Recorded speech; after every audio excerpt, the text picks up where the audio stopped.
ధ్రువుడి కథ కదా మనం చూసాం.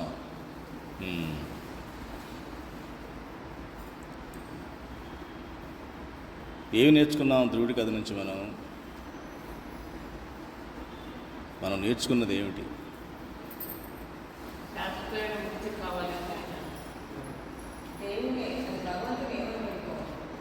భగవంతుడిని మనం ఏమి కోరుకోవాలి? భగవంతుడుని దేనికోసం ఆశ్రయించాలి? వారిని దేనికోసం పూజించాలి? మనం ఏం చేస్తాం? అది మనం తెలుసుకుందాం. అంటే భగవంతుడిని ఎటువంటి సాంసారిక, లౌకిక, వ్యావహారిక కోరికల కోసం భక్తిని కానీ, ఆరాధన కానీ, ఉపాసన కానీ చేయడం వ్యర్థం. వ్యర్థం అంటే ఏ రకంగా వ్యర్థం? పూజలు చేయడం వ్యర్థమా? ఉపాసన చేయడం అర్థం లేని పనే? ఆరాధించడం ఆమోదించని విషయమా? ఏ రకంగా వ్యర్థం అని చెప్తున్నాం? ఇది తెలిసిన వాళ్ళు ముముక్షువులు అవుతారు. ఎందుకు, ఏ రకంగా ఇవన్నీ వ్యర్థం అని చెప్తున్నాం?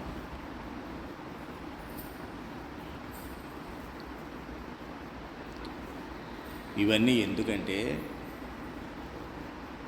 మనలో శాంతి కావాలన్నా, లోన పూర్ణత్వాన్ని అనుభవించాలన్నా, మన లోపల పూర్ణత్వంగా ఉంటేనే శాంతి అంటారు దాన్ని. పూర్ణత్వం లేకుండా ఉన్నదాన్ని అశాంతి అంటారు. మరి ఎన్ని చేస్తున్నప్పటికీ మనలో అశాంతి మాత్రమే ఉంటుంది తప్ప శాంతి అన్నది రాదు. ఎందుకని అంటే భగవంతుడిని నేను ఇంకేదో పొందడానికి సాధనంగా వాడుతున్నాను, కానీ ఆయన్నే పొందడానికి నేనేమి చేయలేదు. ఇది ధర్మ సూక్ష్మం. ఈ ధర్మ సూక్ష్మం ఎప్పటికైనా మనం తెలుసుకోవాలి. ఈ జన్మలో తెలుసుకుంటామా? ఇప్పుడంతా చాలా బిజీగా ఉన్నాను సార్, బాడీ బాగున్నప్పుడే అన్నీ చేయాలి కదా, అన్నీ అనుభవించాలి కదా, అందుకని ఏంటో లోతుగా వెళ్ళలేకపోతున్నాను అని అనుకున్నామా? ఎన్ని కోట్ల జన్మలు ఎత్తినా కూడా తెలుసుకోవాల్సిన విషయం మాత్రం ఇదే.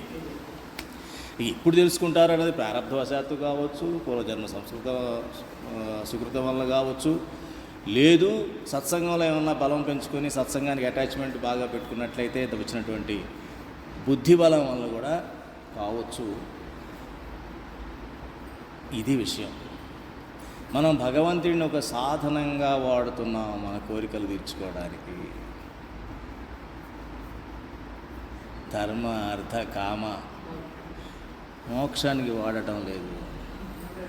ఈ మూడిటికే వాడుతున్నాం. నేను నా ఇష్టం వచ్చినట్టు ప్రవర్తిస్తా, భగవంతుడా రక్షించు. రక్షిస్తాడు. ఆయన సులభ సాధ్యుడు. ఎలా రక్షిస్తాడు? పెనంలోంచి పడవచ్చు, చెప్పలేము. నువ్వు అడిగింది పెనంలోంచి రక్షించమన్నావు, రక్షించాలా వదిలేస్తాడు. నువ్వు రక్షించాగా పెనంలోంచి అంటాడు. అది వంటి పొయ్యిలో పడేసావు, నాకు తెలీదు, అప్పటికప్పుడు రక్షించమని అన్నావుగా, రక్షించా. మనమే తెలివైన వాళ్ళకుంటే భగవంతుడు మనకన్నా తెలివైనవాడు. తెలివైనవాడు అంటే మనం మోసం చేయడానికి వాడు ఆయన తెలివి. ఇప్పటికైనా ఈ జన్మకన్నా బాగు కనీసం తలుచుకున్నాడు, వాడు బుద్ధిని వాళ్ళని ప్రయత్నిస్తూ ఉంటాడు. కాబట్టి మనకి లక్ష్యమే సాధనే అయి ఉండాలి. మన లక్ష్యం ఏమిటి? భగవంతుడు. మన లక్ష్యం ఏంటి? భగవంతుడు. భగవంతుడే లక్ష్యంగా ఉన్నప్పుడు సంసారిక వ్యవహారాలు ఏమవుతాయి? చిన్నవి అయిపోతాయి కదా. ఏదన్నా ఊరు కొత్తగా వచ్చారమ్మా మీరు, ఒక ఆయనకి ఇంటర్వ్యూ వచ్చింది, లేకపోతే ఒక అమ్మాయికి పెళ్లి సంబంధం చూడడానికి వచ్చారు ఆ ఊరికి. ఢిల్లీకి వెళ్ళారు. ఇంతవరకు ఢిల్లీకి పోవాలా జీవితంలో. మన వంశంలోనే ఎవరు ఢిల్లీ వెళ్ళా, మనకు ఫస్ట్ అవకాశం వచ్చింది. అక్కడ వెళ్ళిన పని ఏంటి? అమ్మాయి పెళ్ళి కుదిరితే అర్జెంటుగా అమ్మాయ్యా అనుకొని తిరుగుటపాలో ఇంటికి వచ్చి పెళ్లి వ్యవహారాలు మొదలుపెట్టచ్చు అమ్మాయి అయితే. అబ్బాయి అయితే వాడికి ఏదో ఇంటర్వ్యూ అయిపోతే ఐఏఎస్ ఇంజనీరింగ్ సర్వీసో ఏదో ఇంటర్వ్యూ అయిపోయి జాబ్ వచ్చేస్తే అప్పుడు చూసుకున్న తర్వాత సంగతి. లక్ష్యం దేని మీద ఉంది? నీకు కావాల్సిన దాని మీద ఉంది. ఢిల్లీలో ఆస్కాస్ బాగుందా, కుతుబ్ మినార్ చూసావా, ఎర్రకోట చూసావా, ఎవడని అడిగినా వెళ్ళవయ్యా అంటాం కదా. మరి మానవ జన్మతో వచ్చిన లక్ష్యం ఏమిటి? భగవంతుడిని అర్థం చేసుకోవడం, భగవంతుడిని మాత్రమే, భగవంతుడితోనే మనం జీవితాన్ని గడపడం. అది మర్చిపోయి మనం ఏం చేస్తాం? చిన్న చిన్న విషయాలకి చాలా పెద్ద పెద్ద చేసి, అంటే లౌకిక వ్యవహారాలకి, సంసారిక సంబంధమైన విషయాలకి అతి ప్రాముఖ్యత, అతి ఆసక్తి చూపిస్తూ భగవంతుడిని వెనక్కి తోసేస్తూ ఉంటాం. సరే ఆయన క్షమిస్తాడు, బాల్యం ఇస్తాడు, సరే పిల్లవాడు కదా ఏదో ఉంటుంది, ఆసక్తి ఉంటుంది, చెట్టు పుట్ట అదేంటి ఇదేంటి అడుగుతూ ఉంటాడు. ఫోన్లే యవ్వనం వచ్చింది, సరే యవ్వనం వచ్చింది కదా ఏదో అమ్మాయికి అబ్బాయి, అబ్బాయికి అమ్మాయి మోజు ఉంటుంది కాబట్టి. కానీ సరే పిల్లలు పెళ్ళి అవుతుంది, పిల్లలు పుట్టారు కదా వాడిని పోషించడానికి ఏదో కింద పడుతున్నాడులే, కింద మీద పడుతున్నాడు. పోనీ వృద్ధాప్యం వచ్చింది, ఇప్పుడు నా ఒళ్ళు బాగుండాలి, యోగా 2 గంటలు, వాకింగ్ 2 గంటలు, ఎక్సర్సైజ్ 2 గంటలు, మధ్యలో ఎప్పుడన్నా భగవంతుడికి శనివారం, సోమవారం, మంగళవారం 1 గంట పూజ. ఒళ్ళు బాగుండాలి.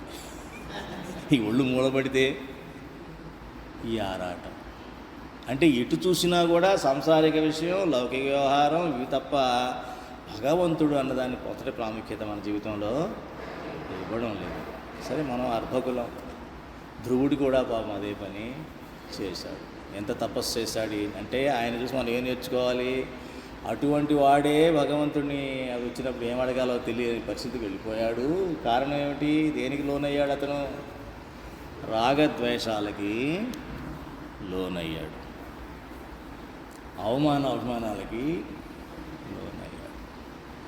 సత్పురుషుడు వచ్చినా కూడా సత్పురుషుడి ద్వారా నాకు అది తీరడానికి ఏమన్నా సహాయం చేస్తే చెయ్యి తప్ప నన్ను ఊరికినే నువ్వు పిరికి మాటలు నాకు చెప్పొద్దు.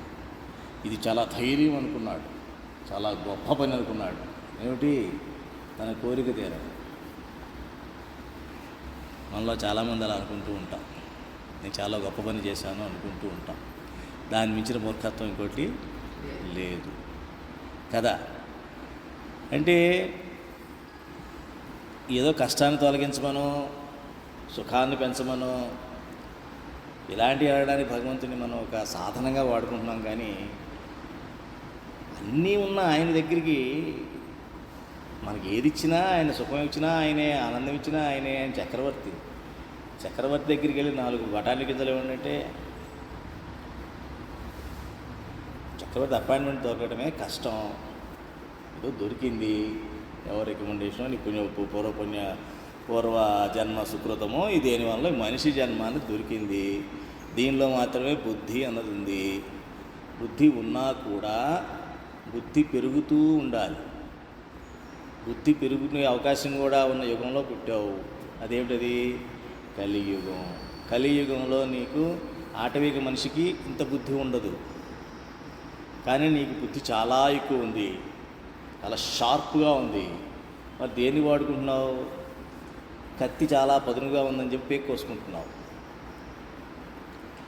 కత్తి పదును చాలా బాగుంది, ఇది పీకలు కొయ్యగలదా చూద్దామని చెప్పి మన పీకను మనమే కోసుకుంటున్నాం. ఈ రకంగా మనం భగవంతుడికి ప్రాధాన్యత ఇవ్వాలి జీవితంలో. భగవంతుడు మాత్రమే ప్రధానం, మిగతావన్నీ అప్రధానం. అది ఏదన్నా కావచ్చు, డబ్బులు కావచ్చు, సుఖం కావచ్చు, ఇంకే సౌకర్యాలు కావచ్చు, ఏదో పదవి కావచ్చు, ఏది పేరైనా పెట్టండి దానికి. చాలా గొప్ప అండి అనుకున్నారనుకో, గొప్ప లేదు ఏమి లేదు, అంత దెబ్బ అని అనుకున్నవాడు ఒకడే గొప్ప ఉన్నాడయ్యా. ఎవరైనా మీదైన దెబ్బ అనగలిగే స్థాయికి మనం వెళ్ళినాడు మనసులో.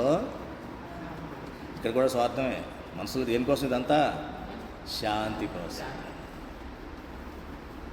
అప్పుడు మాత్రమే శాంతి వస్తుంది. మిగతా అప్పుడు శాంతి మీరు కింద ఎలా తపస్సు చేయండి, ఏమన్నా చేయండి, శాంతి వచ్చే అవకాశమే లేదు. దాఖలాలే లేవు, అసలు రాదు కూడాను. ఇది ధ్రువుడు ఆ రకమైనటువంటి పిచ్చి పని చేసి సమర్థుడైన భగవంతుడిని దర్శనం భాగ్యం పొంది కూడా తన దగ్గర ముందు లౌకిక విషయాలను అడిగానే అని వాపోయాడు. మరి అలా కాకుండా భగవంతుడిని మనం ఏమడగాలి, ఏ ఉద్దేశంతో భగవంతుడి భక్తి చేయాలి?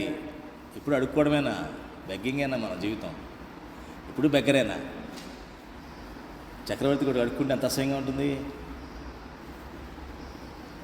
పక్కనే భక్తుడిని అంటున్నావు, నేను చక్రవర్తి కొడుకునండి అంటున్నావు. ఈ అడుక్కోవడాలు ఏంటి? చండాలంగాను. ఇటువంటి భావన మనలో రావాలి. నీకు ఏది అర్హత ఉంటే ఆయన ఇస్తాడు.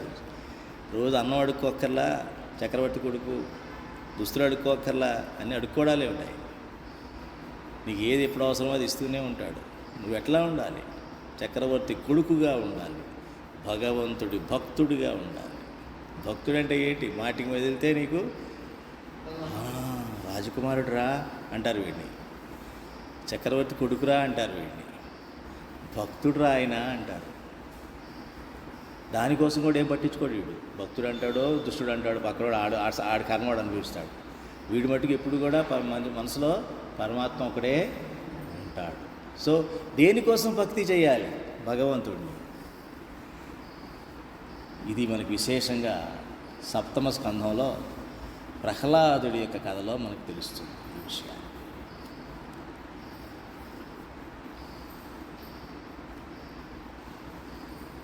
అందుకని మనం ఏం చేయాలంటే ఎప్పటికప్పుడు మనల్ని మనం ప్రశ్నించుకోవాలి. ఒకసారి చూసారా, కళ్ళు నులుముకుంటాం, నేను చూసింది నిజమేనా అనిపిస్తూ ఉంటుంది.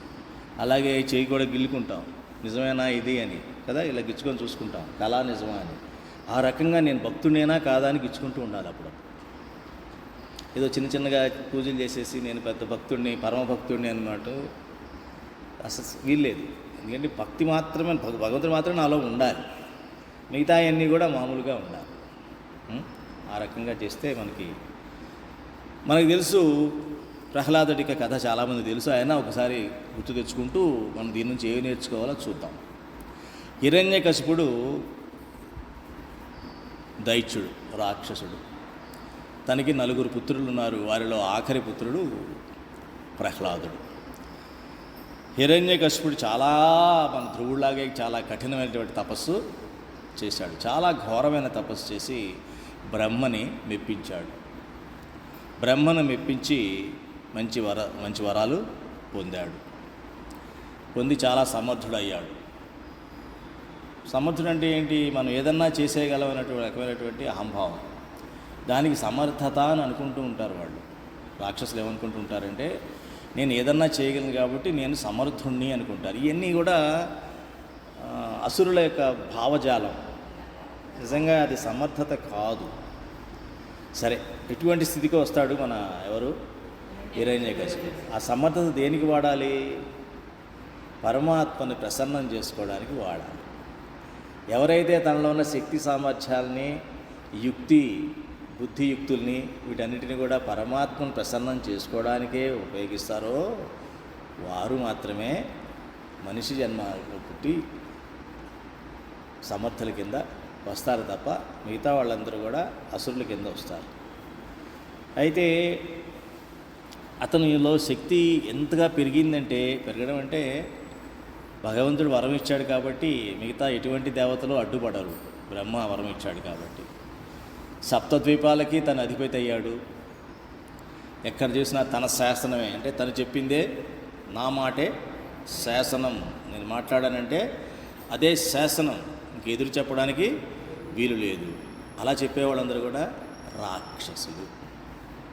నీకు క్లూ ఇస్తున్నాం, అసురులు అంటే ఎవరు. ఎందుకంటే కుసంగం అనేది చాలా ఇంపార్టెంట్ అమ్మ, చాలా ఇంపార్టెంట్. ఎందుకంటే భగవంతుడు మనల్ని ఒక మంచి బృందావనంలో వదిలేశాడు, సత్సంగం లాంటి బృందావనంలో విడిచిపెట్టాడు. మనం అక్కడున్న చిల్లర జేబులు కొట్టేవాడితోనూ రాత్రిపూట కన్నం వేసి వచ్చి రాత్రిపూట అక్కడ కాపలా ఇక్కడ రెస్ట్ తీసుకుంటూ ఉంటారు కొంతమంది గుడ్ల గోపులాగా. ఎక్కడో పగలంతా అక్కడెక్కడ చేసి ఇక్కడ గుడ్ల గోపులా ఇక్కడ ఉంటారు, బృందావనంలో ఉంటారు. వాటితో స్నానం చేస్తే వాడి బృందావనం సంగతి తెలియదు, మనకు తెలుసు ఇది బృందావనము, శ్రీకృష్ణుడు సంచరించిన ఇది. ఇక్కడ నాకు రావడం నా భాగ్యం, భగవంతుడు ఇక్కడ నన్ను ఇక్కడ పంపించాడు అంటే అక్కడేమిటి, అక్కడ ఉన్న భక్తులతోనూ అక్కడ ఉన్నటువంటి చెట్టు వృక్షాలతోనూ గోపికలు ఆ రోజు దీంతో ఆడుకున్నారు. ఇట్లా ఇట్లా అని మనసులో మెదులుతూ ఆ యొక్క ఆనందాన్ని అనుభవిస్తూ భగవంతుడిని అనుభవిస్తూ ఉంటే మనలో శాంతి ఉంటుంది, ఆనందం ఉంటుంది. కానీ ఇక్కడ కూడా ఏమైనా కంపెనీకి దొరికితే బాగుండు, అది ఎవరికి చేతి దొరుకుతుంటే అది ఏంటంటే టైంపాస్ అవ్వట్లేదు. ఇక్కడ ఏదైనా చేయాలని దుకాణం పెట్టాడు అనుకో, ఏం చెప్పాలి ఇంకా, భగవంతుడు తప్ప కాదు. అలాగే భగవంతుడిని తెలుసుకునే అవకాశం ఉన్నటువంటి మనిషి జన్మలో మనల్ని ఈ జీవిని పెట్టాడు. భగవంతుడు తప్ప ఏమిటన్నాయా ఇన్ని కష్టాలు ఇస్తా భగవంతుడు, ఏం భగవంతుడు అంటుంటాం. ఏంటి కష్టాలు నువ్వు తెచ్చుకున్నావు, నీ కర్మను అనుభవిస్తున్నావు అంతే. ఒకసారి నీ కర్మలు చెక్ చేసుకో, వెనక్కి వెళ్ళి మనం చేసి చండాలం అంతా కనపడుతుంటాం. అమ్మో ఎన్ని చేసింది నేనైనా, ఏమిటి రాక్షసులా కనిపిస్తున్నాయి, రాక్షసుడికి బుద్ధులకి నా బుద్ధులకి నేను చేసిన పనులకి దగ్గర కోరి కనిపిస్తుంది ఏమిటి అనిపిస్తూ ఉంటుంది. అది అనిపించినా చాలు, అది అనిపించకుండా కవర్ చేసేస్తాం మనం దాన్ని కవర్ చేసేస్తూ ఉంటాం. అదే మనం చేసినటువంటి పాపం, దాన్ని ఏమంటారు, పాపం, ఘోర పాపం. అది సత్యాన్ని దాచడం అన్నది ఘోర పాపం. సరే, అప్పుడు ఈయనకి అంత సమర్థత వచ్చేసింది. సరే అని ప్రహ్లాదు 4వ కొడుకుగా పుట్టాడు కదా.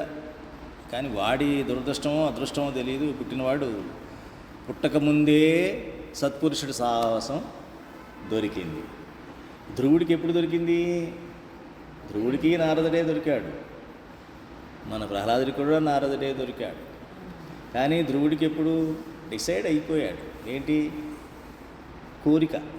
ఒక కోరికతో డిసైడ్ అయిపోయాడు. అది ఎలాగైనా సాధించాలని ముందుకెళ్తున్నప్పుడు దొరికాడు. ఆయన్ని అడిగే ఆయన సలహా తీసుకుందామని కానీ ఆయన ఆశ్రయించాలని కానీ, ఏమండి గురువుగారు నారద మహర్షి మీ అంత గొప్పవాళ్ళు లేరు నాకు తెలుసు, నాకు ఇలా అనిపించింది. అప్పటికి ఆయన అన్నాడు, ఇది మామూలయ్యా చిన్నపిల్లడు, నీకు అప్పుడు ఎన్నెందుకు అవమానాలు, అభిమానం అవమానం అవసరమా నీకు, అయినా కూడా కాసేపు గుర్తుంటున్న తర్వాత మర్చిపోతావులే, వెళ్ళిపో ఇంటికి అన్నాడు. అన్నాడు.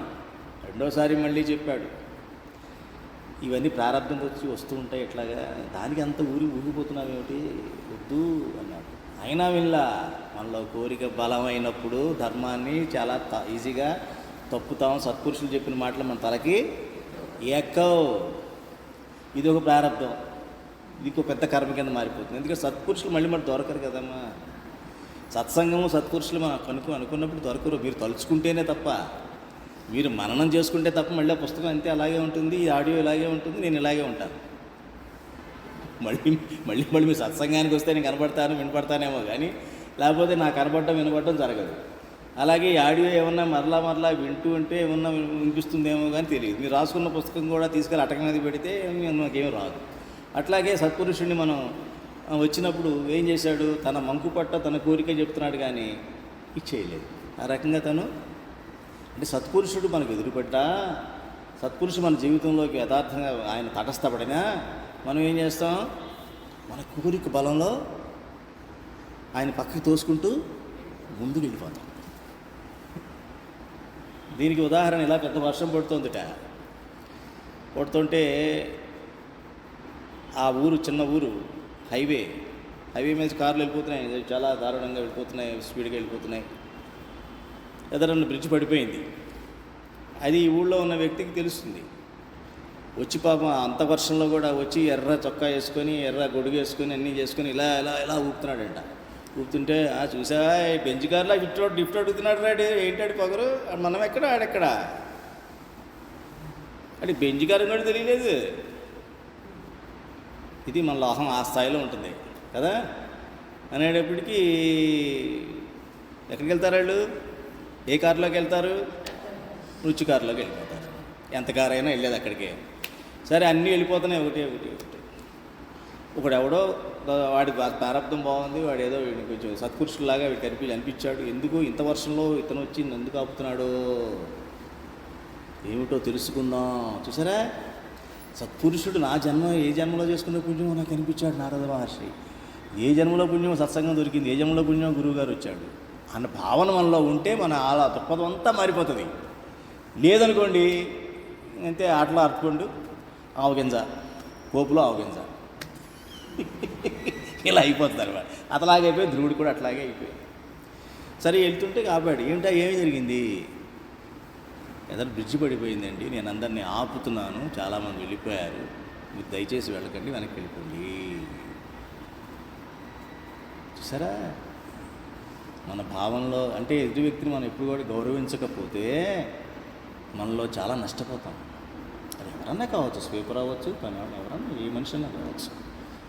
అక్కడ చూడాల్సింది మనం భక్తులుగా వారిలో భగవంతుడిని చూడాలి. వారి ద్వారా ఒక్కొక్క మాట మనకు లెసన్ చెప్పిస్తాడు ఆయన. నువ్వు భక్తుడు, నిజంగా భక్తుడవు, నువ్వు ఎవరితో మాట్లాడుతున్నావు వాడి ద్వారా నిజంగా ఒక లెసన్ వస్తుంది. ఏమిటి నేర్చుకుంటావు, జీవితంలో ఒకటి నేర్చుకుంటాం మనం. అప్పుడు అది మంచో చెడు రెండు నేర్చుకుంటాం. ఇది చెడు అనుకోండి తెలిసిపోతుంటుంది, ఇది చెడు వ్యవహారం, ఈ ఫ్రేమ్లో కట్టారు, చెడుని బంగారం ఫ్రేమ్లో కట్టారు. అమ్మో, నేను బంగారం చూసి లోపలికి వెళ్ళానంటే ఏమవుతుంది, మాయాజాలంలో ఇరుక్కుంటాను అన్న భావనలా కలుగుతుంది.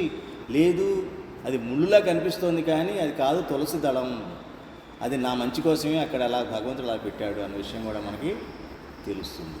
నా చిన్నప్పుడు నేను నేర్చుకున్న విషయం కూడా చెప్తాను. మా స్నేహితుడు ఉండేవాడు, ఇప్పటికీ గుర్తున్నాను, చెప్తాను. సత్పురుషుడు మన అంటే భగవంతుడు నాకు అప్పుడే పెట్టినట్టు మంచి నేర్చుకునే విధానాలు ఎక్కడెక్కడ వేసుకునేది.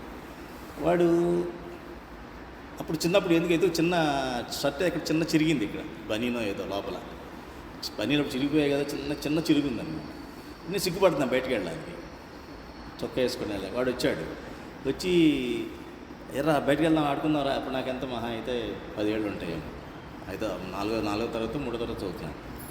రారా వెళ్ళి అడుగున్నాను, వద్దురా ఇది తిరిగింది, అమ్మ వచ్చి పుట్టిన తర్వాత కానీ రానని చెప్పేశాను. అన్న ఎందుకు అన్నాడు, నవ్వుతారు రాళ్ళు, నవ్వుతే ఆడు పళ్ళు బయటపడుతుంది, నీకేం బా అన్నాడు. ఇప్పటికీ అలా గుర్తుంది, నవ్వుతే ఆడి పళ్ళు బయటపడతాయి, నీకేంటి రా అన్నాడు. వాటి జ్ఞానికి ఇప్పటికీ నాకు నారద మహర్షి వాడే. ఇట్లా ఎన్నో నాకు కొన్ని సీక్వెన్స్ గుర్తుంటాయి, మీకు కూడా ఉంటాయి, అందరి జీవితాల్లో ఉంటాయి, మీకు నాకనే కాదు. భగవంతుడు సందర్భం ఇస్తాడు, మీరు నిజంగా ఆ సెన్సిటివ్లో ఉండాలి, గ్రహించే శక్తిలో మీరు ఉండాలి, కొట్టుకోకూడదు, కోరికల్లో కొట్టుకోకూడదు, నిలబడి ఆలోచిస్తే మీకు కూడా తెలుస్తుంది. ఆ రకంగా సత్పురుషుడు ఎదురైనా కూడా ధ్రువుడు ఆ రకంగా పోగొట్టుకున్నాడు. ఇక్కడేం జరిగింది, ప్రహ్లాదుడికి గర్భంలో ఉండగానే సత్పురుషుడు తటస్థపడ్డాడు. అటువంటి వాడు పుట్టాడు హిరణ్యకశిపుడికి. మరి హిరణ్యకశిపుడు ఏం చేశాడు, మనకి ఎంత యోగి ఇంట్లో పుట్టినా మనం ఎక్కడ పంపిస్తాం ఫస్ట్ వాడిని, ఇంటర్నేషనల్ స్కూల్ అండి, కాన్వెంట్ అండి, 4 లక్షలు అండి, ఏబీసీలు నేర్పిస్తారండి, సరేనండి కదా. అలాగే శుక్రాచార్యుల కొడుకులు చండమార్కులు ఉంటే, షండ అమార్కుడు వాళ్ళిద్దరు గురువులు, శుక్రాచార్యులకి పుత్రులు అన్నమాట. షండ అమార్క వీళ్ళిద్దరూ గురువులు అన్నమాట. వాళ్ళకి అప్పచెప్పాడు, వాళ్ళ గురుకులానికి పంపించాడు. షండ అమార్క, మనం చండామార్కులు అనేస్తుంటాం, షండ అమార్క వీళ్ళిద్దరు పేర్లు అనమాట. వీళ్ళిద్దరిని గురువులుగా పెట్టి విద్య నేర్పించమని చెప్పాడు. విద్య అంటే ఏ విద్య నేర్పిస్తారు వాళ్ళు, ఇంటర్నేషనల్ స్కూల్కి ఏమి నేర్పిస్తారు, లెక్కలు, సైన్సు అవి ఇవి చెప్తారు. భగవంతుడి గురించి ఒక మొక్క కూడా చెప్పరు. అందుకే మన ప్రహ్లాదులు దొరకట్లా ఇక్కడ. ఎందుకని, ప్రహ్లాదులే పుట్టిన ప్రతి పిల్లవాడు ప్రహ్లాదులే, కానీ ఎక్కడికి వెళ్తున్నాడు, ఈ చండామార్కుల స్కూల్కి వెళ్ళిపోతున్నాడు. వెళ్ళిపోయేటప్పటికి వాళ్ళు ఏమి నేర్పిస్తారు, ధర్మ అర్థ కామ, ధర్మ అసలు నేర్పరు, కామ మోక్ష, కామ అర్థకామాలు రెండే నేర్పిస్తారు. ఈ రెండు నేర్చుకునేవాడికి వాడు ధర్మం వాడు చెప్పడు, ఇంట్లో ఎలాగో ఫాలో అవ్వడు, ధర్మం తెలుస్తుంటే ఉంది, ఈ ధర్మం ఎప్పుడు ఫాలో అవ్వడు ఇంట్లో అనుకుంటాడు, ధర్మం ఎక్కడ చూడాలో అర్థం కాదు వాడికి. కానీ జై శ్రీరామ నడుస్తుంటాడు నాన్న, ఉలిక్కి పడతాడు ఏమైందని. పక్కన వాళ్ళ అమ్మ ఉంటుంది, రామో విగ్రహం ధర్మ అంటూ ఉంటుంది, ఇంట్లో చూస్తే ఎక్కడే కనపడదు ధర్మం, ఎటు ఏ మూల చూసినా ధర్మం కనిపించదు. వీడు జై శ్రీరామ నడుస్తుంటాడు నాన్న, ఈ తల్లేమో రామో విగ్రహం ధర్మ అంటూ ఉంటుంది. వీడి కన్ఫ్యూషన్. వీడు పెద్ద దొంగలు, కాబట్టి వీడి మాట నేను ఎప్పుడు కూడా వినకూడదు డిసైడ్ అవుతాడు. కొంచెం పెద్ద అయిన తర్వాత వాడిని బుద్ధి చెప్తామని చూస్తే నువ్వు నాకు చెప్తున్నావా, సరే ఏదో తండ్రిగా ఉన్నావు పడుండు, నువ్వు తల్లిగా ఉన్నావు, నీ గౌరవం నిలబెట్టుకో అమ్మా. ఏమిటి నీ లిమిట్లో నువ్వు ఉండు, నీ పరిధిలో జరుగుతున్నాయి అన్నవే కదండి. నేను కొత్తగా వింతగా చెప్తున్నాను, ఇవే జరుగుతున్నాయి ఇళ్ళల్లో. ఎందుకు? అసలైన విద్య నేర్పించట్లా. ఇక్కడ అదే జరిగింది. చెండా మార్కులు అదే సత్సంగానికి పంపించండి, పిల్లల్ని బాలమండలు పెడతారంటే ఒకటి మాట్లాడరు, బాలికా మండలు పెడతాడు ఒకటి మాట్లాడరు, డ్యాన్స్ నేర్పిస్తారంటే, కరాటే నేర్పిస్తారట, జూడో నేర్పిస్తారంటే ఓహో 10 మందిని పంపిస్తారు ఇక్కడికి డబ్బులు ఇచ్చి మరీను. చూసారా ఎంత తేడా ఉందో? మరి అసురలోకమే ఇది. ఏమ్మా ఆ రకంగా వాడికి పంపిస్తే శుక్రాచార్యుడు ఏం చెప్తాడు? అక్కడ ఉన్న నీతి చెప్తున్నాడు, అంటే రాజనీతి, రాక్షస నీతి అంతా కూడా చెప్తా ఉన్నాడు. చెప్తుంటే కానీ ప్రహ్లాదుల్లో ఏమున్నాయి? పూర్వ సంస్కారాలు ఉన్నాయి. ఎక్కడ? గర్భ సంస్కారాల నుంచే ఆయనలో ఉన్నాయి కదా. పూర్వ సంస్కారాలు లేనిదే కూడా ఎవరు భగవంతుడి బాటలోకి రాలేరు. గుర్తుపెట్టుకోండి, నేను చెప్పానని కాదు, భాగవతం ద్వారా మీరు గ్రహించాల్సిన విషయం అది. ఈ విషయం ముందు కథలో చూసుకున్నాం. ఏంటిది? పూర్వ సంస్కారాలతో బయటపడ్డవాడు ఎవరు? ధ్రువుడు కాదు. ధ్రువుడు పూర్వ సంస్కారాలు ఎక్కడ ఉన్నాయి? మర్చిపోయారు మళ్ళీ. పూర్వ సంస్కారాల వల్లనే అతను బయటపడ్డాడు. ఇదే ఇది భాగవత కథలను మీరు ఇది జీవనాడమ్మా. మీరు భాగవతంలో నేర్చుకోలేదంటే మీరు ఎప్పుడు ఎక్కడా నేర్చుకోలేదు. రామాయణ భారతాలు ఊహించుకోవడం కాదు. గజేంద్రుడు కూడా కరెక్టే. గజేంద్రుడి వరకు ఏంటంటే అతను శరణాగతి కష్టంలో కోరుకున్నాడు. అంతకన్నా దారుణం అయింది అజామిళుడు చాలా సంస్కారవంతుడు కదా, కానీ ఘోరమైన పాపాలు చేశాడు. తర్వాత దారి తప్పాడు కాబట్టి అందుకని ఆయనకి నారాయణ అనగానే ఆయనకి నారాయణ పాశలు వచ్చారు. అది మనకు సరిపోతుంది, ఎందుకంటే మనం చేసే పాపాలే కాబట్టి. అజామిళుడి కథ మనకు సరిగ్గా సరిపోతుంది, గజేంద్రుడి అంత సరిపోదు మనకి. అందుకు చెప్తున్నా, మనం నేర్చుకోవాలంటే మన జీవితంలో మనం చేసే పాపాలు చాలా ఎక్కువ ఉన్నాయి కాబట్టి అజామిళుని తలుచుకుంటే, అజామిళుడి కథ కనుక మనం మనసులో పెట్టుకున్నట్లయితే మరి మనలో పూర్వ సంస్కారాలు ఎలా ఉన్నాయో ఎలా తెలుస్తుందండి? ఉన్నాయి. సత్సంగానికి వచ్చారంటే మనం పూర్వ సంస్కారాలు మనలో ఉన్నాయని రుజువైంది. సత్సంగానికి క్రమం తప్పకుండా వస్తూ మననం చేస్తున్నాం, శ్రవణం చేస్తున్నాం అంటే మనలో పూర్వ సంస్కారాలు ఉన్నాయి. పొరపాటున కొన్ని పాపాలో తప్పులో చేసి ఈ స్థాయికి వచ్చేసాను, వాటిని ఎలా సరిదిద్దుకోవాలో నాకు తెలియడం లేదు. ఇప్పుడు భగవంతుడు శరణాగతి పొందుతాను. ఎట్లా పొందాలో గురువుగారు చెప్తున్నారు భాగవతం ద్వారా. భాగవతంలో ఏం చెప్పారో వాటిని నేను తూచా తప్పకుండా ఇక నుంచి అయినా పాటిస్తాను. ఎందుకంటే నాకు నా పరిస్థితిలో ఉన్నటువంటి ఎంతోమంది కథలు భాగవతంలో ఉన్నాయి. అవి నాకు స్ఫూర్తినిస్తున్నాయి. దీన్ని మాత్రం ఇప్పుడు నేను నెగ్లెక్ట్ చేశాను, దాన్ని అశ్రద్ధ వహించానంటే వాటి ఎడల మళ్ళీ నన్ను దాటించేవాళ్ళు లేరు. సముద్రంలో నేను, భవసాగరంలో నేను మునిగిపోతాను. మళ్ళీ జన్మచక్రంలో ఎక్కడెక్కడో మళ్ళీ దొర్లుతూ ఉంటాను అని అనుకోవాలన్నమాట. ఆ రకంగా పూర్వ సంస్కారం వలన ఈ చండమార్కులు ఎటువంటి రాక్షస విద్య నేర్పిస్తున్నా ప్రహ్లాదుడికి అవి రుచించడంలా. అది భక్తుడు చేస్తారు. ఆయన అక్కడ గురుకులంలో ఉన్నా కూడా నేను ఎవరో తెలుసా, మా నాన్న పేరేంటి తెలుసా నీకు అట్లా. మనం ఏమంటాం? నాన్న ఆడెవడు తోసేసాడు నన్ను అంటే చెప్పలేదా? ఎవడబ్బాయి నువ్వు? ఈడే ముందు చెప్తాడు ఆడికి. చెప్పు ఎవడాడు? పదార్థ సంగతి చెప్తాను అంటాడు వీడు కదా. అవునా కదమ్మా? ఇవన్నీ వాస్తవాలు చెప్తున్నాను నేను. ఏదైనా సరే అమ్మా,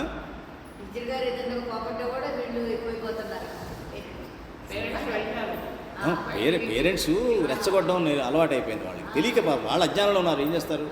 అలాగే ఇక్కడ అలా ఏం చెప్పాడు? ఎటువంటి గర్వానికి పోకుండా ఎంత చక్కగానో భగవంతుడు హరినామమే చేసుకుంటున్నాడు. నారాయణ మంత్రం శ్రీమన్నారాయణ భజనం అని హాయిగా అదే మంత్రాన్ని చదువుకుంటూ ఉన్నాడు తప్ప ఎప్పుడు కూడా. అప్పుడు ఒకసారి ప్రహ్లాదుడు హిరణ్యకశిపుడు తండ్రి పిలిచి అడిగాడు, నాయనా నీకు ఏది మంచిగా అనిపిస్తుంది చెప్పు, నీకు ఏది చక్కగా నీకు ఇష్టమైంది ఏంటో చెప్పు అని అడిగాడు. అంటే అడుగుతాం కదా, తల్లిదండ్రులు కానీ తాత ముత్తాతలు కానీ అడుగుతూ ఉంటారు, నీకు ఇష్టం చెప్పినాను, నీకు ఇద్దాం, సంతోషపెట్టాలని తెచ్చి పెడతాను అంటాం కదా. నీకు ఇష్టమైంది ఏంటో చెప్పు అంటే ఏం చెప్తాడు? అహం లేకుండా ఉండడం, మమత్వం లేకుండా ఉండడం, ఈ రెండింటినీ వదిలేసి శ్రీహరి శరణాల్లో ఉండి ఆయన శరణాగతిలో ఆయన ఉపాసన చేయడమే నాకు చాలా బాగుంటుంది. ఇందులో ఒక్క ముక్క అర్థమైతే ఒట్టు, ఎవరికి? మనకు కాదు హిరణ్యకశిపుడు. మనకు అర్థం కాలేదని మనం కూడా ఎవరు అంటే అట్లా మనల్ని మనం ప్రశ్నించుకున్న నాడు మనలో ఒక రకమైన దాన్ని ఏమంటారు, కసి రావాలన్నమాట. నేనంటే తెలిసిపోయాను కదా. ఇప్పుడు మొహం మీద బయటికి వెళ్ళేటప్పుడు అన్నీ రెడీ అయిపోతారు, మా మొహం మీద ఎక్కడ చిన్న మచ్చ కనబడింది, అది పోయేంతవరకు బయటకు వెళ్తారా మనం? వెళ్ళాం. అదే కట్టుకున్న బట్టల మీద ఎక్కడో చిన్నగా ఎవరికి కనిపిస్తుంది, మీకే కనిపిస్తుంది అక్కడ ఏదో చిన్నగా, ఏదో అమ్మో ఇక్కడ ఏదో బాగాలేదు అని చెప్పేసి అది మార్చేంతవరకు వెళ్తారా? వెళ్ళరు. మరి అట్లా అంత ఉన్న శ్రద్ధ మరి మనలో ఇలా తెలుస్తున్నప్పుడు మనం ఎంత మారాలమ్మా? భగవంతుడు ఇచ్చిన బుద్ధి దానికి వాడుకోవాలి కదా, అలా ఆడుకోవాలన్నమాట. అంటే ఎట్లాగ మనం దీనికి బయటపడాలో కూడా మీకు సాధన నేను కిటుకు చెప్తున్నాను. అనేటప్పటికీ నాలో అహం ఉండకూడదు, నాలో మమత్వం అన్నది ఉండకూడదు. ఈ రెండింటిని వదిలేసి సదా ఎల్లవేళలా ఎప్పుడు కూడా నేను భగవంతుడి యొక్క పాదాల శరణంలోనే ఉండాలి. ఆయన ఉపాసనతోనే నాకు ఆనందం వస్తుంది, ఇంకా ఏది నాకు ఆనందాన్ని ఇవ్వదు అని చెప్పేటప్పటికీ హిరణ్యకశిపుడికి ఏమవుద్ది? ఆశ్చర్యం వేసింది, ఇదేమిటి ఇళ్ళమంటున్నాడు వీడు అని చెప్పేసి. అప్పుడు ఏం చేశాడు? పెద్దగా నవ్వుతూ, నీ బుద్ధి ఎవరో పాడు చేశారు, నిన్నెవరో నీ బుద్ధి భ్రష్టు పట్టేలాగా చేశారు అని చెప్పి వెంటనే ఆ చండామార్కులు ఇద్దరిని పిలిచి, ఎవరో ప్రహ్లాదుడి యొక్క బుద్ధి వక్రీకరించేలా చేశారు అతనికి, నా శత్రువు అయినటువంటి భగవంతుడి పేరు చెప్తున్నాడు వీడికి ఏదో భక్తి అంటున్నాడు, భగవంతుడి శరణ్ అంటున్నాడు, ముక్తి అంటున్నాడు, ఏమిటేమిటో మాట్లాడుతున్నాడు, శబ్దాలు వాడుతున్నటువంటి అవన్నీ కూడా మన రాక్షసుల జ్ఞానం కాదు. తినాలే, తిరగాలే, సంపాదించాలే, అది కానీ మన రాక్షసుల పని అదే. కానీ ఇదేమిటిది, వీడేవిడదో భగవంతుడు అంటాడు, భక్తి అంటాడు, ముక్తి అంటాడు, ఇవేం పని చేయు, బాగా తినమనో, తాగమనో, తిరగమనో, అంతేగాని అని చెప్పాడు. అంటే ఏంటి? కాబట్టి జాగ్రత్తగా వీడిని చదివించండి, ఇటువంటి పదాలు మళ్ళీ వాడి యొక్క కళలో కూడా వాడు ఉచ్చరించడానికి వీలు లేదు అని చెప్పి వారిని శాసించాడు. సరే అని మళ్ళీ ప్రహ్లాదుడిని ఆశ్రమానికి పంపించిన తర్వాత మళ్ళీ అక్కడ చదువు అయిపోయింది, వచ్చాడు. ఇంటర్నేషనల్ స్కూల్లో వేశారు, హాస్టల్ అయిపోయింది, ఇంటికి వచ్చాడు. అలాగని అడుగుతాం కదా, ఏం చదువుకున్నావు నాన్న, ఏమి మళ్ళీ కూర్చోబెట్టి నీకు చెప్పు ఇప్పుడు ఏది బాగుంది, ఎలా ఉంది, మళ్ళీ అదే క్వశ్చన్ మళ్ళీ అడిగాడు, ఏమైనా ఇంప్రూవ్ అయ్యాడేమని. అప్పుడు చెప్తాడు ప్రహ్లాదుడు ఒక మంచి శ్లోకం, మనం కూడా చెప్పుకుంటూ ఉంటాం కానీ ఫాలో అయితే మంచిది.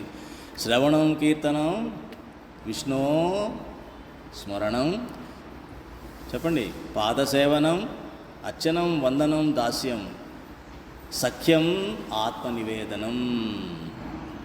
సప్తమ అధ్యాయం, సప్తమ స్కందం, 5వ అధ్యాయం 23వ శ్లోకం.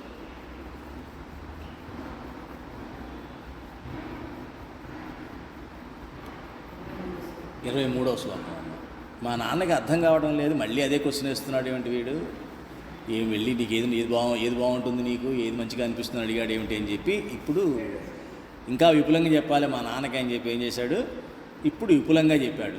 నాకు ఏది బాగుంటుందంటే శ్రవణం, భగవంతుడి గురించి కథావార్త వింటేనే నాకు బాగుంటుంది. ఓటీటీలో రీల్స్, సినిమాలు, యూట్యూబ్లు ఇవేవి నాకు బాగు, న్యూస్, వ్యూస్ ఇవన్నీ నాకు వినడం బాగుండదు. కీర్తనం, భగవంతుడిని మహిమని గానం చేస్తూ భజన చేస్తూ ఉంటే నాకు ఎంతో బాగుంటుంది. భగవంతుడి మహిమ గురించి గానం చేయడం నాకు బాగుంటుంది. విష్ణు స్మరణం, భగవంతుడిని మాత్రమే స్మరణ చేస్తూ ఉంటే బాగుంటుంది. నా మనసులోకి భగవంతుడే రావాలి కానీ ప్రకృతిక లౌకిక వ్యవహారిక మిగతా ఇది కూడా నా మనసులోకి వస్తే నాకు బాగుండదు. నాకు భగవంతుడి స్మరణ మాత్రమే ఉండాలి. పాదసేవనం, భగవంతుడి చరణాల సేవ నాకు చాలా ఆనందాన్ని ఇస్తుంది.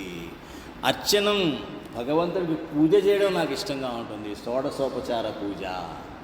అలాగే ఆత్మనివేదనం, నా సర్వస్వాన్ని భగవంతుడికి సమర్పించుకుంటే నాకు ఆనందంగా ఉంటుంది. అట్లాగే వందనం, వందనం అని చెప్పాడు మధ్యలో. అంటే ఏంటి? భగవంతుడికి నమస్కారం చేయడం నాకు ఆనందాన్ని ఇస్తుంది.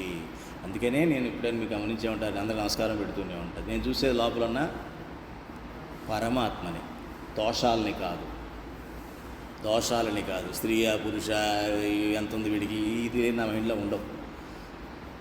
లోపల ఉన్న పరమాత్మను మాత్రమే నేను దర్శిస్తూ ఉంటాను. నేనే కదా ఎవరైనా చేయాల్సిన పని అది. కాబట్టి భగవంతుడికి నమస్కారం చేయడం నాకు చాలా ఆనందాన్ని ఇస్తుంది. దాస్యం, భగవంతుడికి నేను దాసుడుగా ఉండాలి. దాసుడు అంటే ఎవరు? భగవంతుడి ఆజ్ఞని పాలించేవాడు. అంతే కదమ్మా. మన ఇంట్లో పంటతో నౌకరు ఉన్నాడంటే మనం చెప్పింది చేయాలి. కానీ మళ్ళీ మధ్యలో వాడు బుర్ర పెట్టి, మా ఏడు బుర్రలేదు మా యజమానికి, వాడు ఏదో చెప్పాడు ఇది అయ్యి ఉంటుందిలే, ఇది అయ్యి ఉంటుందని వాడు బుర్ర పెట్టి మళ్ళీ చేయడా పని చేశాడంటే వాడు దాసుడు అవుతాడా? బాసుడు అవుతాడు. మనకే వాడు బాసు అవుతాడు.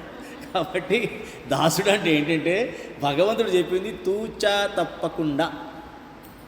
దీన్నే మన స్వామినారాయణ భగవాన్లో గుణాతీతానంద స్వామి చెప్తారు. ఒకసారి గుణాతీతానంద స్వామిని భగత్జీ మహారాజ్కి వెళ్ళి గిర్నార్ పర్వతాన్ని పిలుచుకురా అన్నాడట. గిర్నార్ అనేది పెద్ద పర్వతం, చాలా పవిత్రమైన పర్వతం. పైన అందరూ కూడా చాలా యోగులు తపస్సు చేసుకుంటూ ఉంటారు. గుజరాత్లో ఉన్నటువంటి చాలా ప్రసిద్ధమైనటువంటి పర్వతం. గిర్నార్ పర్వతాన్ని వెళ్ళి పిలుచుకురా అన్నట్ట. నేను బయలుదేరిపోయాడు. ఇలా సత్సంగంలో ఉండగా గురువుగారు ఇది చెప్పాడు. చెప్పగానే లేచి వెళ్ళిపోతున్నాడు. మిగతా వాళ్ళందరూ కూర్చో ఏమిటా ఆయన చెప్పి, ఆయనకి బుర్రలేదు నీకు బుర్రలేదు, ఆయన చెప్పి వెళ్ళిపోతావా, కొండ కూర్చోడు ఉంటాయా అన్నారు. అవి నాకు తెలియదయ్యా, నాకు తెలిసింది ఇది ఒకటే, ఏమిటి? దాస్యం. గురువుగారు ఏం చెప్పారో అది మాత్రమే చేస్తా, దాని మంచి చెడు నాకెందుకు? అయినా ఇన్నే తెలియక ఆయన మూర్ఖుడా చెప్పిన ఆయన భగవంతుడు ఉన్నాడు. ఆయన అఖండంగా, ఆయనలో ఎవరున్నారు అఖండంగా? పరమాత్మ ఉన్నాడు. ఆయన చెప్తున్నాడు, నువ్వు అనుకున్నావేమో. పరమాత్మ చెప్తున్నాడు నాకు ఆయన ద్వారా. అదే కదా మనం నేర్చుకున్నది. గురువు అన్నవాడు ఒక బ్రిడ్జి, ఒక వంతెన, ఒక వారధి అని చెప్పేసి వెళ్ళిపోయాడు. అక్కడికి వెళ్ళాడు, తిన్నారు. మా గురువు గారు నేను రమ్మంటున్నారని చెప్పేశాడు, వచ్చేసాడు. అయిపోయింది. మనశ్శాంతిగా ఉంటుందా ఉండదా? చెప్పిన పని చేసేస్తే అది దాసుడు అంటే అదే అర్థం. అంతే కదా. మరి హనుమంతుడికి కూడా ఏం జరిగింది? వెళ్ళాడు, సంజీవని పర్వతం తెచ్చాడు. కానీ మధ్యలో ఏమైంది? ఒకసారి అహం బయటకు వచ్చింది.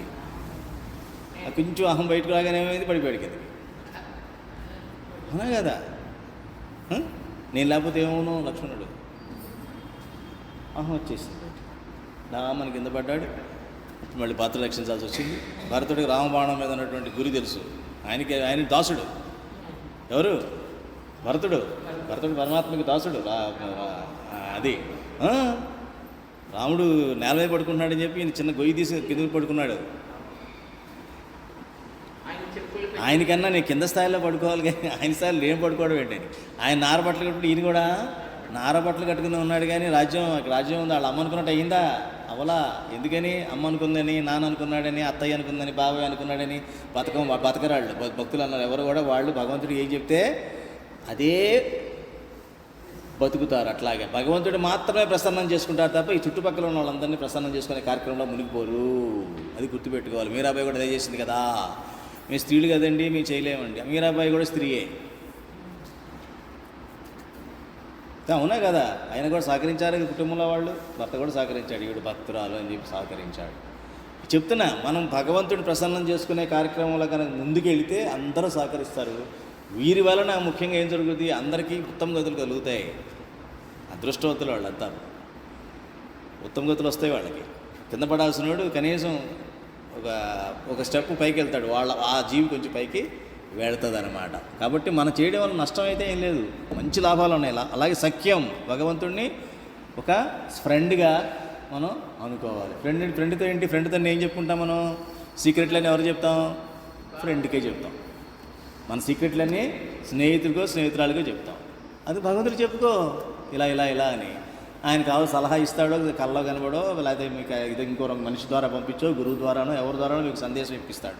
సందేశం ఇప్పించే ఏర్పాటు ఆయన చూసుకుంటాడు.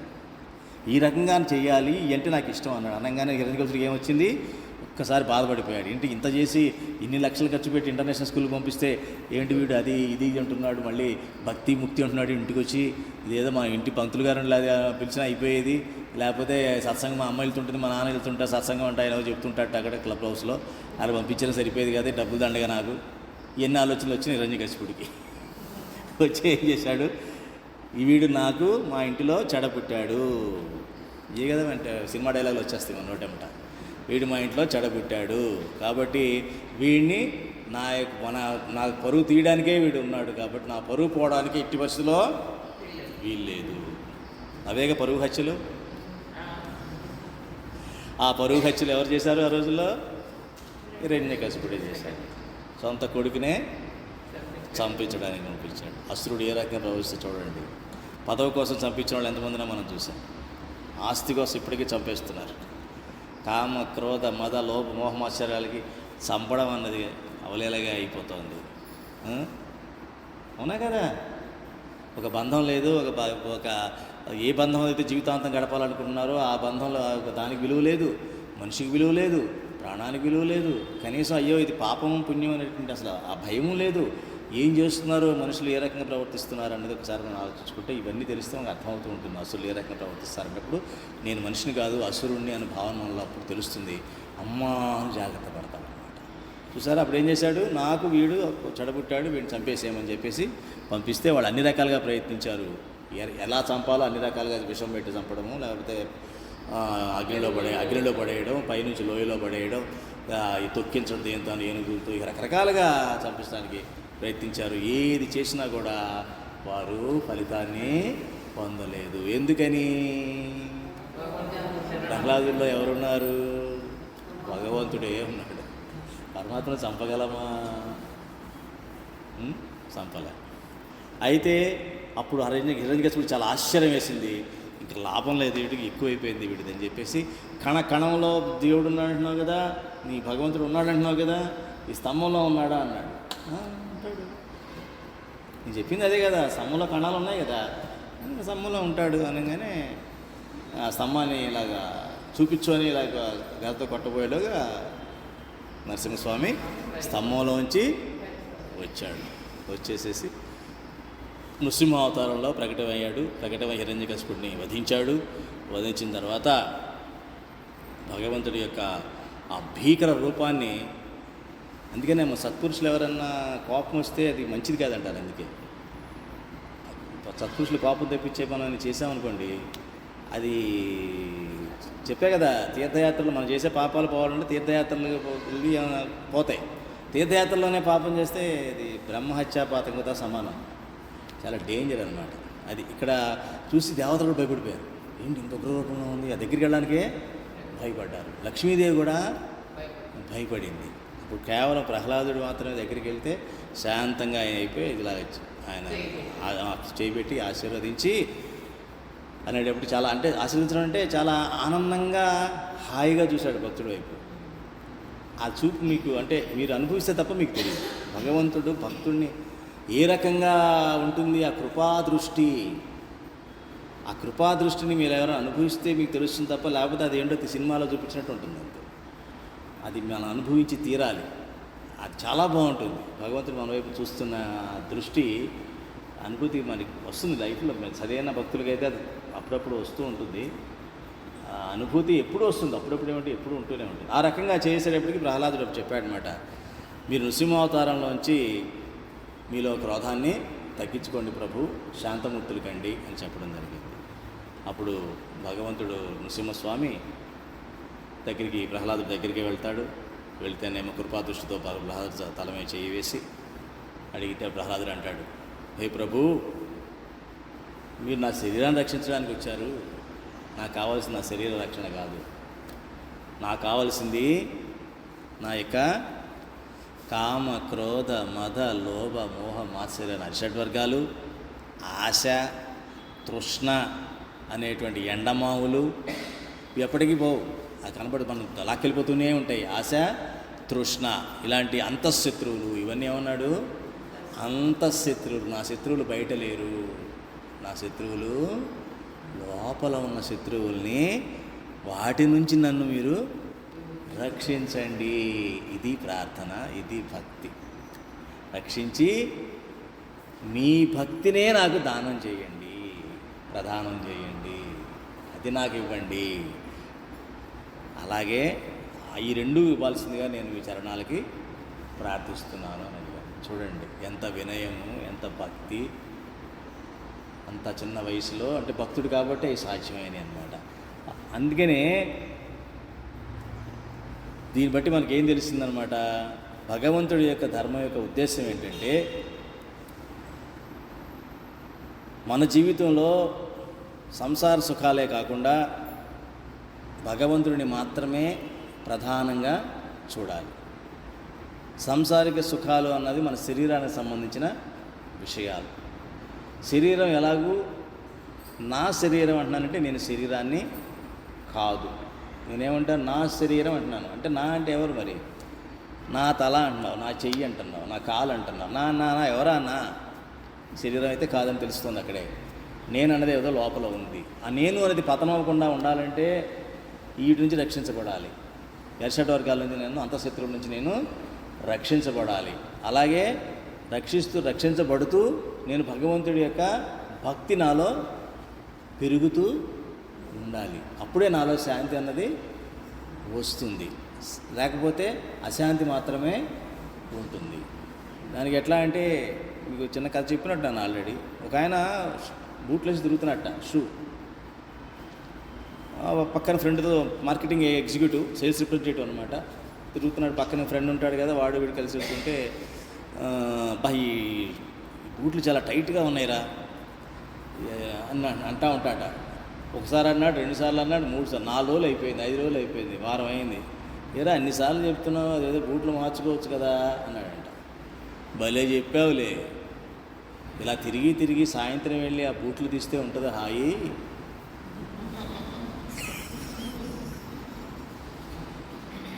అలాగే మనం కూడా లౌకిక వరాలు ఏం చేస్తాం, ఇంత చేసి నేను సాధించానంటే అంత హాయి ఉంటుందో తెలుసా? ఎంతసేపు ఉంటుంది అది? పిచ్చి ఇలాంటిదే. అట్లా ఉంటుంది భగవంతుడిది. పగలంతా టైట్గా తిరిగి సాయంత్రం ఆ షూ తీసి ఎంత హాయిగా ఉందో తెలుసా? మన పని అదే కదండి. తెల్లారు పగలంతా ఎవడిగాడు కష్టపడ్డాడని మగాడు అనుకుంటాడు, స్త్రీ ఏమో ఇంట్లో కష్టపడి ఇవ్వడు అనుకుంటూ ఉంటుంది. ఎవరికాళ్ళు త్యాగరాజులు త్యాగరాణి కింద భావిస్తూ ఉంటారు. పిల్లలకి వీళ్ళిద్దరూ ఇదిలా కనిపిస్తూ ఉంటారు, ఒక త్యాగరాజు ఒక త్యాగరాణి. వాళ్ళేమో ఏం చేయాలో తెలియక, దేవుడు దండం పెట్టాలో తెలియదు, వీళ్ళకి దండం పెట్టాలో తెలియదు. ఇదంతా ఒక ఓటీటీ సీరియల్గా నడుస్తూ ఉంటుంది, చూస్తూనే ఉంటాం మనం ఇదంతా కూడా. ఎందుకని? ప్రతివాడు లోకంలో చేసే ప్రతి పనిని గొప్పగా చెప్పుకుంటూ ఉంటాడు. వాడు కూడా 2 మార్కులు ఎక్కువ వస్తే, అన్న ఈసారి మార్కులు నుంచి చెప్పు అంటాడు. అనేటప్పటికీ ఏరా బాగా 99 వచ్చేసిందా? కాదు 45 వచ్చినాయి కదా అంటే, అప్పుడు మేము పెరుగు నేను అప్పుడు మేము బాగా వచ్చేది తెలుసా అంటాడు. ఇది ఎవడి గొప్పలాడు. ఈ తండ్రి గారు వచ్చేసేసి నాకు ఇంక్రిమెంట్ వచ్చింది, జాబ్ పెరిగింది, లేదా అక్కడ డబ్బులు వచ్చాయి, పదా అని చెప్పి పార్టీ తీసుకెళ్ళడం. అంటే ఇవన్నీ తప్పులని నేను అంటలేదమ్మా. ఆసక్తి, తాపత్రయం, ఎక్కువ విలువ భగవంతుడికి ఇస్తూ వీటిని అనుభవించాలి. వీటి మీద ఆసక్తి, వీటి మీద విపరీతమైనటువంటి శ్రద్ధ, విపరీతమైనటువంటి ఏడో ఆనందం అని పెట్టుకుంటే దాన్ని మూర్ఖత్వం అంటారు. భగవంతుడు అందుకే మూర్ఖత్వం ఎందుకంటారంటే, నీ సుఖం ఇవ్వచ్చు, మళ్ళీ రాత్రి 10, 12 అయిపోయింది అనుకోండి, పొద్దున్న 7ంటికి 5ంటికి లేవాలి కదా. పార్టీకి వెళ్తారు, 12 ఎంత అయిపోతుంది వచ్చేటప్పటికి. పొద్దున్న 5ంటికి లేవాలని ఆరాటం లోపల ఉండిపోతుంది, నిద్ర సరిగ్గా పట్టదు. మరి ఏమి సాధించావు నువ్వు ఈ క్రమంలో కదా? చిన్న క్వశ్చన్ వేసుకోవాలి, దాన్ని సరిగ్గా ప్లాన్ చేసుకోవాలి, రకరకాలుగా. ఇవన్నీ మళ్ళీ పర్సనల్ డెవలప్మెంట్ చెప్తున్నాను నేను, అక్కడ వెళ్ళిపోకూడదు, అది వేరే క్లాసులు అవన్నీ కూడా. అంటే నేను చెప్పేది ఏమిటంటే, భగవంతుడినే ప్రాధాన్యం పెట్టుకున్నట్లయితే వీటన్నిటిని కూడా ఎంజాయ్ చేయగలుగుతాం. అది ఎంజాయ్ చేయలేం. ఎందుకని? భగవంతుడు మనసులో ఉంటాడు కాబట్టి. వీళ్ళందరికీ కూడా మనం భగవంతుడి దృష్టితోనే మనం చూస్తూ వాళ్ళకి కావాల్సిన మంచిగా ఇద్దామని అనుకుంటాం కాబట్టి, ఎప్పుడోసారి వెళతాము, కాసేపు అట్లా మంచి తినడం నేర్చుకుంటాం, ఏది పడితే తినడం, ఇది చేయడం. దీనికి అటాచ్ చేయమన్నమాట. అంటే ఒక సక్సెస్ని కానీ ఒక పరాజయాన్ని కూడా సమానంగా తీసుకుంటాం. ఇది భగవంతుడి ఇచ్చే ప్రసాదంగా తీసుకుంటాం. దాని నుంచి ఏదో నేర్చుకుందామని ప్రయత్నిస్తాం. లేదు అంటే భగవంతుడికి కృతజ్ఞత చెప్పే అలవాటన్నా మనకి వస్తూ ఉంటుంది. ఒక అబ్బాయి, ఉదాహరణకి అబ్బాయి ఇలా చెప్పాడు అనుకోండి, ఆహా నిజంగా భగవంతుడు రా నీకు మేలు చేసింది. ఎవరు చెప్పారు ఈ మాట? మళ్ళీ భాగవతంలోకి వెళ్ళండి, ఎవరు చెప్పారు? ఇదే మరి మీరు భాగవతాన్ని సరిగ్గా వింటున్నారని తెలుసుకోవాలంటే ఇలాంటి క్వశ్చన్ మిమ్మల్ని మీరు వేసుకోవాలి. ఈ రకంగా ఏ తల్లి మాట్లాడింది?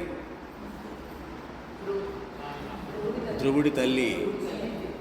నాయనా మీ తాత గొప్పవాడు అనుకుంటున్నావేమో, నేను గొప్పతనం అనుకుంటున్నావేమో, వాడు ముత్తాత గొప్పవాడు అనుకుంటున్నావేమో. కాదు, వాళ్ళకి వచ్చిన మహత్తంతా భగవంతుడు ఇచ్చిందే. అలా మనం అన్నాం అనుకోండి, పిల్లాడు ఎటు తిరుగుతాడు? ముందు భగవంతుడు ఆ మార్కులు బాగా రాగానే గబగబా పూజ గదిలోకి వెళ్ళిపోయి దండం పెట్టుకొచ్చి, అమ్మ బాగా మార్కులు వచ్చాయి. వాళ్ళ అమ్మ అడిగేలోగానే వెళ్ళాను, భగవంతుడు దండం పెట్టుకొచ్చాను అని అంటాడో లేదా అంటుంది. తల్లి అడిగేలోగానే. దాన్ని మాతృమూర్తి అంటారు. మిగతా వాళ్ళందరూ కూడా మెషీన్లు, రోబోలు అనమాట. నాన్నేమో ఏటీఎం, అమ్మేమో ఇప్పుడేది కొత్తగా వచ్చింది ఏంటి పేర్లు, ఫోన్ చేసి వచ్చేస్తున్నారు ఇంటికి పని చేయడానికి. దాని పేరు ఏదో ఉంది, అర్బన్ క్యాంప్. పిల్లలకు మనం చేసే ఉపకారం అదే. ఇప్పుడు ఏమిటో అంటే ఫోన్ చేస్తే వస్తారులే అంటారు. ఏమిటో అర్థం కాదు, ఎవరెవరో తిరుగుతుంటారు ఇంట్లో.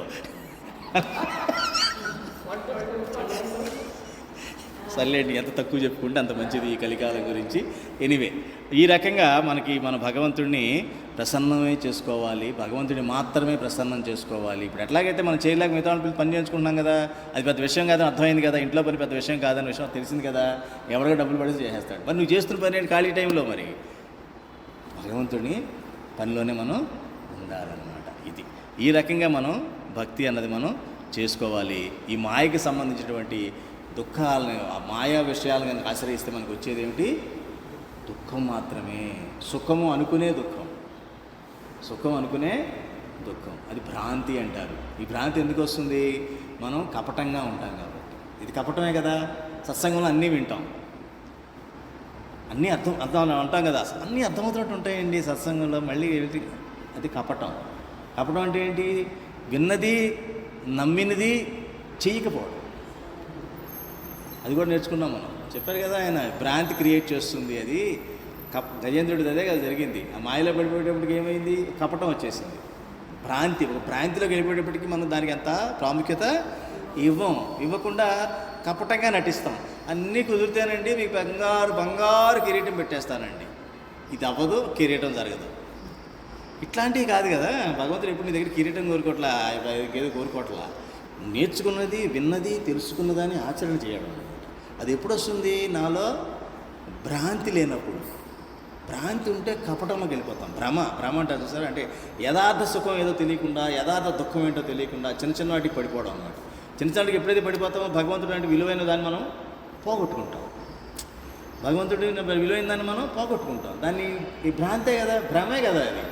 ఇప్పుడు గాజు పెంకులను వజ్రాన్ని చేతిలో పెడితే రెండింటిలో ఒకలా కనిపించేలా చేసామనుకోండి, ఇలా వదిలేయంగానే ఏమవుద్ది? గాజు కింద పడంగా వజ్రం పగలదు కదా. కానీ చూడడానికి రెండు ఒకలాగే ఉన్నాయి. భ్రాంతి. అదే వివేకం అంటే. వివేకం అక్కడే మనం ఆచరించాలి. ఇది సుఖం ఇస్తోంది, కరెక్టే, ఇమ్మీడియట్ సుఖం ఇస్తోంది, కానీ నేను విలువైన దాన్ని పోగొట్టుకుంటున్నా. దీంతో నేను మనుషుల్ని మాయ చేయొచ్చు. కపటం. ఏదో ఏంటది, గాజు పెంకి పెట్టుకొని జనాలన్నీ వజ్రాన్ని కాసేపు ఆ ఫంక్షన్ వరకు అరేంజ్ చేసి ఇంటికి వచ్చేయచ్చు. ఇది కపటమే కదా. ఇది యథార్థం కాదు. అది యథార్థం కాని ప్రతిదీ కూడా కపటమే. అలాగా సుఖాలను కూడా చిన్న సుఖాలు తెచ్చేసుకుంటే మనం విలువైన భగవంతుడి విలువైన దాన్ని మనం పోగొట్టుకొని శాంతిని, అల్టిమేట్గా మనలో శాంతిని పోగొట్టుకుంటాం. శాంతి ముఖ్యం అనుకున్న వాళ్ళు భగవంతుడిని మాత్రమే ఆశ్రయించాలి. వారు మాత్రమే చిరస్థాయిగా చరిత్రలో ఉంటారు. అలాగే జీవితంలో కూడా అఖండమైన శాంతిని అనుభవిస్తారు. ప్రహ్లాదు చూడండి, అంత చిన్నతనం నుంచి ఎంత శాంతిని అనుభవించాడు. పరిసరాల ప్రభావం ఏం పడలేదు ఆయన మీద. వాడు పుట్టుక ప్రభావం పడలా. ఎక్కడ పుట్టాడు? ముల్లోకాలకి అధిపతి అయినటువంటి తండ్రి వాడి కడుపును పుట్టాడు. ఎక్కడ చదువుకున్నాడు? రాక్షసుల మధ్యలో చదువుకున్నాడు. ప్రభావం పడలా. పుట్టిన ప్రభావం పడలా, చదువుకున్న ప్రభావం పడలా. ఎవ్వరి బెదిరించారు. ఏం బెదిరించారు? చంపేస్తా నిన్ను అన్నాడు తండ్రి. ప్రభావం పడిందా? పడలా. ఎవరు? భగవంతుడు ఒకడే. ఇవి మనం నేర్చుకోవాలి. చిన్నప్పటి నుంచి ప్రహ్లాదుగా చదువుతున్నాం, వింటున్నాం, బాగుంటుంది అనిపిస్తుంది. సినిమాలు కూడా చూసాం. కానీ ఇప్పుడు ఈ వయసులో కూడా మనం తెలుసుకోకపోతే మళ్ళీ ఎన్ని జన్మలు ఎత్తాలో అన్నది మనం ఆలోచించుకొని భయపడాలన్నమాట. భయపడి ఇంకా అర్థం లేని విషయాలు ఇవన్నీ కూడా, ఎంత చేసినా ఇంతే, ఎన్ని గొర్రెకి బెత్తడి తోకే, కాబట్టి జీవితంలో ఎంత చేసినా కూడా దీనికి ఎదుగు ఉండదు. కాబట్టి ఎదుగుదల ఏదన్నా ఉండాలి అంటే ఆత్మలో ప్రశాంతత ఉంటేనే నేను ఎదిగినట్టు లెక్క. నా ఎదుగుదలకి చిహ్నం ఏంటి? నా ఆత్మలో శాంతి ఉంది అంటే నేను ఎదుగుతున్నానని అర్థం. అంటే నేను ఈ మనిషి జన్మకి సార్థకత వస్తోంది, కృతార్థత వస్తోంది అన్న అభిప్రాయం నాలో దృఢమవుతూ ఉంటుంది. అదే శాంతి. దానికోసం ప్రయత్నించాలి. దానికి భాగవతాన్ని మనం వాడుకోవాలి. అందుకనే వ్యాసుడు కష్టపడి భాగవతాన్ని ఎందుకు రాశాడు? ఈ రకంగా అర్థం చేసుకోవడం కూడా రాశాడు. పండని చెప్పాడు కదా, వేదాలు, ఉపనిషత్తులు, భారత భాగవతాలు, భగవద్గీత, విష్ణు సహస్రనామాలు అన్నీ కూడా మంచివే. కానీ అవన్నీ వేళ్ళు, రెమ్మలు, చెట్లు, కొమ్మలు లాంటివి. వీటన్నిటి నుంచి వచ్చే ఫలం తీసుకుంటాం కానీ మామిడి ఫలాన్ని దాన్ని ఎప్పుడు వస్తాను చూస్తాం కానీ చెట్లు పుట్టదు, అదంతా ఆనందపడం కదా. అది వచ్చేంత వరకు భాగవతం అన్నది ఫలం. ఆ పండును తిను, బలం తెచ్చుకో. పండు తిని బలం తెచ్చుకోవడం మంచిదే కదా. ఎందుకు రుచికరంగా ఉంటుంది తినేటప్పుడు, ఆహ్లాదంగా ఉంటుంది వినేటప్పుడు. దాన్ని ఆచరిస్తూ ఉంటే ఆస్వాదించగలుగుతాం. ఆస్వాదిస్తూతో పాటు మన లోపల బలం కూడా, శక్తి కూడా వస్తుంది. కాబట్టి మనలో ఆధ్యాత్మిక శక్తిని, ఆత్మబలాన్ని పెంపొందించుకోవడానికి భాగవత కథలని మన జీవితానికి మనకు అన్వయించుకొని మనం ఎక్కడెక్కడ ఎటువంటి మార్పులు చేసుకోవాలి అన్న విషయాలు అర్థం చేసుకొని దానిని తూచా తప్పకుండా ఆచరించేలా మనం ప్రయత్నించాలి. అదమ్మా ఇవాళ ప్రహ్లాదుడి వ్యాఖ్యానం మనం తెలుసుకున్నది. మనం వచ్చే ఎల్లుండి మనం మిగతా విషయాలు తెలుసుకుందాం. చెప్పండి.